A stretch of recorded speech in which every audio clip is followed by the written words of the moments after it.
అస్సలాం అయికం అఖిల్ బాబు. దాదాజీ ఈ రోజు నుంచి చిన్నారులకు ప్రత్యేకమైన శీర్షిక ద్వారా నీకు తండ్రి కన్నా కుమారుని తీర్పు మహా ఉత్తమం అనే విషయాన్ని తెలియజేస్తాను. జాగ్రత్తగా విను.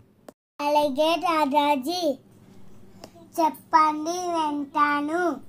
ప్రవక్త దావుద్ అలైహిస్సలాం వివేకం మూర్తిభవించిన పాలకులు. ఆయన కుమారులు సులైమాన్ అలైహిస్సలాం మరింత తెలివి వివేక సంపద కలిగిన వారు. ఆయన చిన్న పిల్లవాడిగా ఉన్నప్పుడే తెలివి వివేక విచక్షణలు ప్రదర్శించారు. రాజ దర్బారులో వివాదాల ఫిర్యాదుల తీర్పులు జరుగుతున్నప్పుడు ప్రవక్త దావుద్ అలైహిస్సలాం తన కుమారుణ్ణి కూడా దర్బారులో పిలిచి కూర్చోబెట్టేవారు. ఒకసారి ఒక రైతు తన ఫిర్యాదు తీసుకువచ్చాడు. ఆ రైతు తన పొలంలో గోధుమ మొక్కజొన్న పండించేవాడు. పొలంలో ఫలవృక్షాలు కూడా ఉండేవి.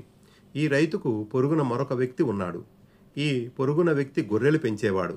రైతు పొలంలో పంట ఏపుగా పెరిగినప్పుడు పొరుగువారి గొర్రెలు పొలంలో పడి పంట మొత్తం నాశనం చేసేవి. ఈ వివాదం దర్బారుకు వచ్చింది. పొరుగువాడు రైతు చేసిన ఫిర్యాదు నిజమేనని ఒప్పుకున్నాడు. ఇద్దరి వాంగ్మూలం విన్న తరువాత ప్రవక్త అలైహిస్సలాం రైతుకు జరిగిన నష్టానికి గాను పొరుగు వ్యక్తి తన గొర్రెలను రైతుకు ఇచ్చి నష్టపరిహారం చెల్లించాలని అన్నారు. అతను గొర్రెలు విచ్చలవిడిగా తినడానికి వదిలివేసిన పొరుగువాడు ఈ విధంగా గుణపాఠం నేర్చుకుంటాడని దావుద్ అలైహిస్సలాం అన్నారు. అప్పటికి సులైమాన్ అలైహిస్సలాం వయసు కేవలం 11 సంవత్సరాలు మాత్రమే. ఆయన ఈ తీర్పు విని లేచి నిలబడి మాట్లాడడానికి తండ్రి అనుమతి కోరారు. తండ్రి ఆయనకు అనుమతి ఇచ్చారు. సులైమాన్ అలైహిస్సలాం మాట్లాడుతూ తాను ఈ తీర్పుతో ఏకీభవించడం లేదని, ఈ శిక్ష చాలా తీవ్రంగా ఉందని అన్నారు. బాల సులైమాన్ అలైహిస్సలాం ధైర్యంగా చెప్పిన మాటలు విని పూర్తి దర్బారు నిర్ఘాంతపోయింది. దర్బారులో గుసగుసలు వ్యాపించాయి. దావుద్ అలైహిస్సలాం ప్రవక్త చిరునవ్వుతో తన కుమారుని చూస్తూ, ఈ వివాదానికి నీ తీర్పు ఏమిటో చెప్పు అన్నారు. అప్పుడు సులైమాన్ అలైహిస్సలాం మాట్లాడుతూ, గొర్రెలను కొంతకాలం వరకు రైతుకు స్వాధీనం చేయాలని, ఆ విధంగా రైతు వాటి ఉత్పత్తుల ద్వారా అంటే పాలు, ఉన్ని వగైరాలతో లాభం పొంది తన నష్టాన్ని పూడ్చుకుంటాడు.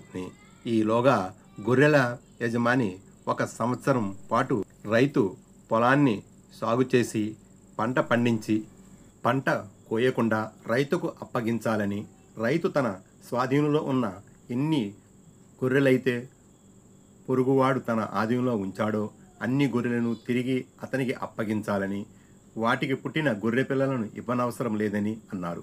ఈ విధంగా గొర్రెల యజమాని నిర్లక్ష్యానికి తగిన శిక్ష కూడా పడుతుందని, అతను 1 సంవత్సరం పాటు ఎలాంటి ప్రతిఫలం లేకుండా పొలంలో పనిచేసే పంట పండించి రైతుకు అప్పగించవలసి ఉంటుందని, అలాగే అతను పూర్తిగా తన గొర్రెలను కోల్పోయే పరిస్థితి కూడా ఉండదని చెప్పారు. పంట సిద్ధంగా ఉన్న పొలాన్ని అతను అప్పగించిన తరువాత రైతు దానిని కోసుకోవచ్చు.